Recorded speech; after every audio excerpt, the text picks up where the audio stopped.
जब भी अगर मेडिकल साइड में सब लोगों ने काम किया तो सरकारी या गैर सरकारी किसी ने कमी नहीं रखी। पुलिस कांस्टेबल तक ने घरों में खाना पहुंचाने का काम किया, क्योंकि लॉकडाउन था उस वक्त में, उनके खुद के जीवन को खतरा था, उसकी परवाह नहीं करी। तो मैं तो बहुत इसमें गर्व महसूस करता हूँ और इस मुबारक मौके पर मैंने सबको मुबारकबाद भी दी है। सर, आपने कहा कि चुनावी साल है और चुनावी साल में पुलिस को अलर्ट रहने की आवश्यकता है, क्योंकि सांप्रदायिक ताकतें इस तरह ये आप जानते ही हो। और देश में आज जो माहौल बना हुआ है वो बहुत चिंताजनक है, चिंताजनक है।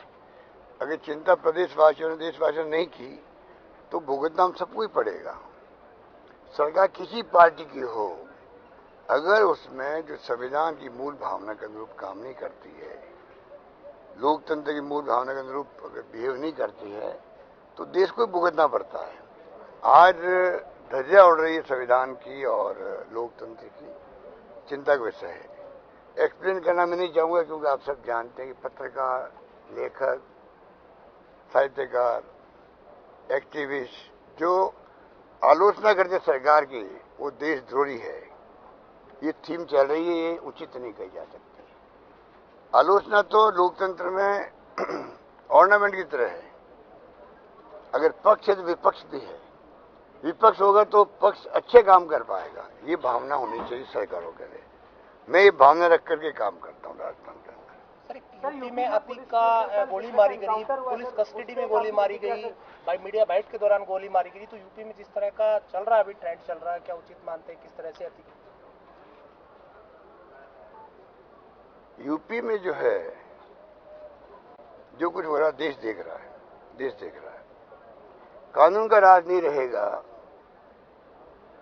तो घटना किसी के साथ हो सकती है। कानून के अंतर्गत ही सब कार्रवाई होगी, तब जाके देश में कानून व्यवस्था कायम रहेगी, देश एक रहेगा, अखंड रहेगा, सभी जाति धर्मों के बीच में कॉन्फिडेंस रहेगा। मेरा मानना है कि वो तरीका है। ये तो बहुत आसान काम है जो यूपी में हो रहा है, वो बहुत आसान काम है। मुश्किल काम वो है कि आप कानून का पालन करो, कानून का राज स्थापित रखो, सबको न्याय सुनिश्चित करो। ये मेरा मानना है। सर, आपने बड़े इंटरेस्टिंग तरीके से कहा कि अब राजस्थान पुलिस अपराधियों के खिलाफ झुकेगा नहीं तरीके से काम कर रही है। पहले ऐसा देखने को मिलता था कि सिर्फ अपराधी फायर करते थे या अपराधियों की तरफ ऐसी घटनाएं कुछ हुई है, पर समय रहते रोक दिया गया उनको सबक सिखा दिया गया, आगे भी सिखाया जाएगा। राजस्थान में पुलिस का इकबाल बुलंद है, अच्छा काम कर रहे हैं, और जो कुछ भी घटनाएं होती है वो तो हिंदुस्तान भर में क्या दुनिया में होती है, हमें उनसे मतलब नहीं। दुनिया में क्या हो रहा है, देश में क्या हो रहा है, हम तो चाहते हैं राजस्थान में क्राइम पे लगाम लगी रहे, क्राइम पे लगाम लगी रहे। कोई ऐसे पैदा ही नहीं हो जो गैंगस्टर हो। गैंगस्टर पैदा होने क्यों दे जाए? पुलिस का, प्रशासन का काम है कि कोई अगर गलत रास्ते पे जा रहा है, नौजवान या कोई भी व्यक्ति, उन कारणों से समय रहते हुए अंकुश लगाए, कड़ी कार्रवाई करे, जिससे कि गैंगस्टर बने ही नहीं। जहाँ गैंगस्टर बन गए हैं, आप देखते हो कि देश के अंदर क्या हो रहा है जगह जगह पर। ये घटनाएं राजस्थान में कोई जमाने हुआ करती थी, लेकिन कई जमाने में राजस्थान बहुत हुआ करते थे बॉर्डर पर। धीरे धीरे आप देख रहे हैं कि कितना फर्क पड़ गया। तो राजस्थान में मैं समझता हूँ कि कानून व्यवस्था भी अच्छी है, क्राइम कंट्रोल हुआ है, नवाचार हमने किए, जो FIR कंपल्सरी करने का, पब्लिक का इकबाल बढ़ा है, तफ्तीश में टाइम कम हुआ है। 156(3) से जो मुकदमा आते थे कोर्ट के आदेश से, वो बहुत कम हो गए हैं। तो ये नवाचार के फर्क है कि जिस प्रकार से सरकार बनते ही हमने नवाचार जो किए थे, उसका असर है कि आज तफ्तीश में बहुत कम टाइम लगने लग गया। आगे भी हम ये कार्रवाई करेंगे। कल मैंने कहा भी था, आजकल जो लाश ले लेके बैठते थे बॉडी, आप बताइए कि उसके परिवार पे दबाव इतना डालते हैं, उनको भड़काते हैं। पैसे ही सब कुछ है जिंदगी के अंदर। जिसने अपराध किया है, अपराधी को कैसे सजा मिले, चाहे फांसी की सजा हो, चाहे आजीवन कारावास हो या कारावास हो, उस पर ध्यान जाना चाहिए, तो आगे क्राइम नहीं होगा। हम बॉडी लेके बैठ जाएंगे, 5 लाख दो, 25 लाख दो, 50 लाख दो, इसका मतलब आपको आगे अपराध रोकने की चिंता नहीं है कि आपको। हमारा विश्वास इसके अंदर है कि आगे अपराध नहीं हो, अपराधी को कड़ी सजा मिले। बाकी गरीब जो आदमी होता है वैसे ही हम इमदाद करते हैं। हमारी गवर्नमेंट तो इस मामले में बहुत पॉपुलर है कि गरीबों के लिए समर्पित हमारी सरकार है। जितनी मैं स्कीम लेके आया हूँ राजस्थान के अंदर, वो तमाम महंगाई को देखते हुए लेके आए हम लोग। जन कल्याणकारी हमारी योजनाएं हैं, गरीबों के लिए, दलितों के लिए, पिछड़ों के लिए हम समर्पित हैं। अब उसके बाद में आप लाद लेके बैठ जाते हो, भड़काते हैं असामाजिक तत्व उनको, उनका खुद का स्वार्थ होता है उसके अंदर। हम बर्दाश्त नहीं करेंगे, मुकदमा दर्ज करेंगे उनके खिलाफ में भी जैसी हरकतें करें। अरविंद केजरीवाल को आज सीबीआई ने पूछताछ के लिए बुलाया है सर। लगातार विपक्ष की एक और कार्रवाई है, आपके मीडिया ऑन हो जाएंगे, अभी हो गए होंगे सुबह से ही, तो आप देखते रहोगे कैसे वो जाते हैं, क्या बोलते हैं, ईडी के अंदर जाने के पहले क्या बोलते हैं, बाद में क्या बोलते हैं। ये आपके लिए बहुत उत्सुकता का क्षण है पूरे देश की मीडिया के लिए, तो इंतजार कीजिए। सर 24 तारीख को आप शिविर शुरू कर रहे हैं, पुलिस से भी आपने कहा है कि आप लोग सहयोग करिए, जो महंगाई राशि शिविर स्टेट में लगेंगे, जैसे कोरोना में पुलिस ने काम किया वैसा ही काम पुलिस करे, इस तरह की आपने बात। नहीं, पुलिस तो अपना कर्तव्य निभाती, वो तो मैंने कहा फैसले में थोड़ा ध्यान रखें। बाकी हर वर्ग आगे आ रहा है उसके अंदर, हर परिवार से टच कर रहे हैं हम लोग, कोई भी छूटे नहीं। जिसका एलिजिबल है, 10 लाभ है, मान लीजिए 10 लाभ में कोई 7 लाभ है, कोई 8 लाभ है, कोई 10 लाभ है, मिलेगा। कई लोगों को जानकारी नहीं होती है, तो ऐसे कैंप के माध्यम से जानकारी मिलेगी उनको पूरा उनका हक मिलेगा, कोई छूट नहीं जाए। और कोई सक्षम हो गया है और छोड़ना चाहे उन लाभ को, कोई वेलकम है, जिससे कि वो लाभ की जो राशि बचेगी हम स्कीम को और एक्सपेंड कर देंगे, ये सोचें। केंद्रीय गृह मंत्री अमित शाह जी भरतपुर के दौरे पर थे, उन्होंने सरकार पर आरोप लगाया और अगले साल भाजपा सरकार आ रही है। अमित शाह जी और क्या कहेंगे, वो तो ये कहेंगे ना। 3D सरकार बोला सर उन्होंने कि 3D सरकार है, क्या है 3D बताया उन्होंने कि 3D सरकार है, काम नहीं हो रहे, ये नहीं हो रहा। अमित शाह जो बोल रहे थे, अमित शाह जी को कहो, आपसे, आप गृह मंत्री हैं, 2-2.5 लाख लोग डूब गए बेचारे, उनके वो कौन सी सोसाइटी है संजीवनी, उसमें लोग डूब गए, मर गए बेचारे, मर रहे हैं, तरस रहे हैं, आंखों में आंसू आए थे हम जब उनको सुनते हैं तब। तो अमित शाह जी को एक उनका डेलीगेट बुला लें गृह मंत्रालय में, उनकी बातें सुन लें। आप उनका गृह मंत्री होने के नाते, और कोऑपरेटिव मिनिस्ट्री वो है, और ये जो विभाग आता है मल्टी स्टेट कोऑपरेटिव, उनके अंडर में आता है। क्या वो देख नहीं रहे कि हम क्या बोल रहे हैं? एक केंद्रीय मंत्री मुलजिम बना हुआ है और वो जमानत के लिए जा रहा है कोर्ट के अंदर, क्यों जा रहा है? सीबीआई केस को ट्रांसफर करो, क्यों जा रहा है? और पहले कह रहा था मैं तो मुलजिम हो ही नहीं। जब मुलजिम आप हो ही नहीं तो आप कोर्ट गए ही क्यों? कोर्ट क्यों गए आप? जमानत लेने के लिए। तो आप सोच सकते हो कि इतना बड़ा जिसने क्राइम किया है, देश विदेश में पैसा चला गया, उसकी जांच नहीं होनी चाहिए? जांच हो रही है, उनको कोऑपरेट करें। अगर उसमें ईमानदारी होती, मैंने पहले भी कहा आपको, मंत्री बनना बहुत बड़ी बात है, मैं भी केंद्रीय मंत्री रहा हूँ, एमएलए बनना बहुत बड़ी बात है, जनप्रतिनिधि। आप केंद्रीय मंत्री बन गए हो भाई, आपको गर्व होना चाहिए, मुझे जिंदगी में चांस मिला है तो मैं जनता की सेवा करूं।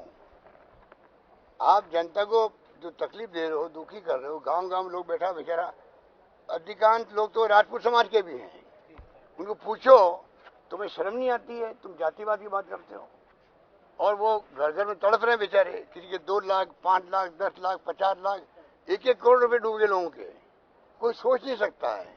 महिला रो रही है बेचारी, बूढ़ी बूढ़ी महिला रो रही है, और ये बेशर्म आदमी है, इनको शर्म ही नहीं आती। मैं केंद्रीय मंत्री हूँ, मैं बुला के बात करूँ, भाई मेरी गलती बताइए क्या है?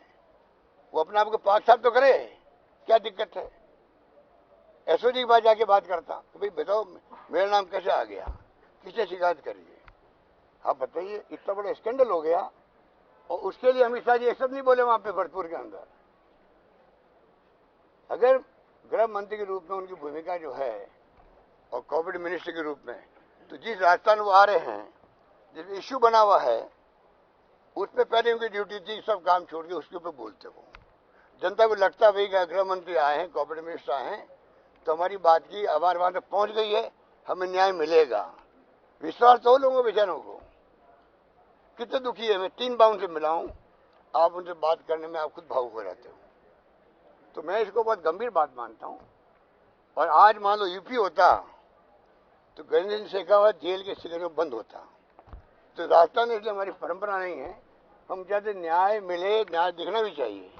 इसलिए एसओजी हो या पुलिस हो, हमारी कार्रवाई स्टेप बाय स्टेप चलती है, वरना कभी इसको अंदर धर देते। ये तो जो मुलजिम पकड़े गए उसे इक्वल मुलजिम है, ये अंदर बंद हो सकते थे, ये सोचना चाहिए। सर ईआरसीपी पे भी कुछ नहीं बोला अमित शाह ने वहाँ के, क्योंकि 13 जिले प्रभावित थे ईआरसीपी, आपने उसके लिए अलग बजट भी रखा, लेकिन वो नहीं बोल रहे कैसे। वो तो यहाँ मीटिंग में आए थे, जो नॉर्थ जोन की मीटिंग थी, तब मैंने उनके सामने मुद्दा उठाया था। और ईआरसीपी इलाके में वो गए हैं। अगर ईआरसीपी की बात ही बोलते समझ में आता है कि कंसर्न फील करें राजस्थान से। उनको कोई कंसर्न नहीं, ना मोदी जी को ना उनको चुनाव जीतना है। चाहे हिंदू मुस्लिम कर दो, चाहे आप लोगों को भड़काओ, कुछ भी करो, ये उनका धंधा है। और आप देख लो उनका मॉडल मोदी जी का और अमित शाह का, चुनी सरकारों गिराएंगे हॉर्स ट्रेडिंग करके। कर्नाटका, महाराष्ट्र, गोवा, मणिपुर, क्या क्या नहीं हुआ यहाँ पर। और राजस्थान में भी पूरी ट्राई कर ली, वो पैसा बांटा, अभी तो पैसा वापस नहीं लिया है। पैसा की कमी उनके पास है नहीं। 10 करोड़ किसे कहते हैं? जो हमारे विधायक मेरे साथ मौजूद थे, विधायक जिन्होंने मेरी सरकार बचाई, वो अगर होटल से बाहर जाते सीधा पहली किस्त 10 करोड़ की थी, एक आदमी नहीं गया। इससे बड़ी गर्व की बात क्या होगी। इसलिए आज जो हालात है, अभी चुनाव आते हैं, अभी तो अमित शाह जी आना शुरू किया है। मोदी जी बहाना करे आने का, कभी रोड के नाम पे, सड़क के नाम पे आ गए दोसा के अंदर। कल वो रेलगाड़ी की हरी झंडी बता रहे हैं, उसके नाम पे पूरी पॉलिटिकल भाषण दे दिया उन्होंने 2023-24 चुनाव को देखते हुए। आप देख ही रहे हो क्या भाषण दिया उन्होंने, और मेरी मौजूदगी के अंदर। मित्र बता करके, दोस्त बता करके, क्या अदाएं उनके प्रधानमंत्री की। दोस्त भी हूं मैं उनका, दोस्त भी हूं, और राजनीति कर रहे मेरे साथ में चुनाव जीतने के लिए।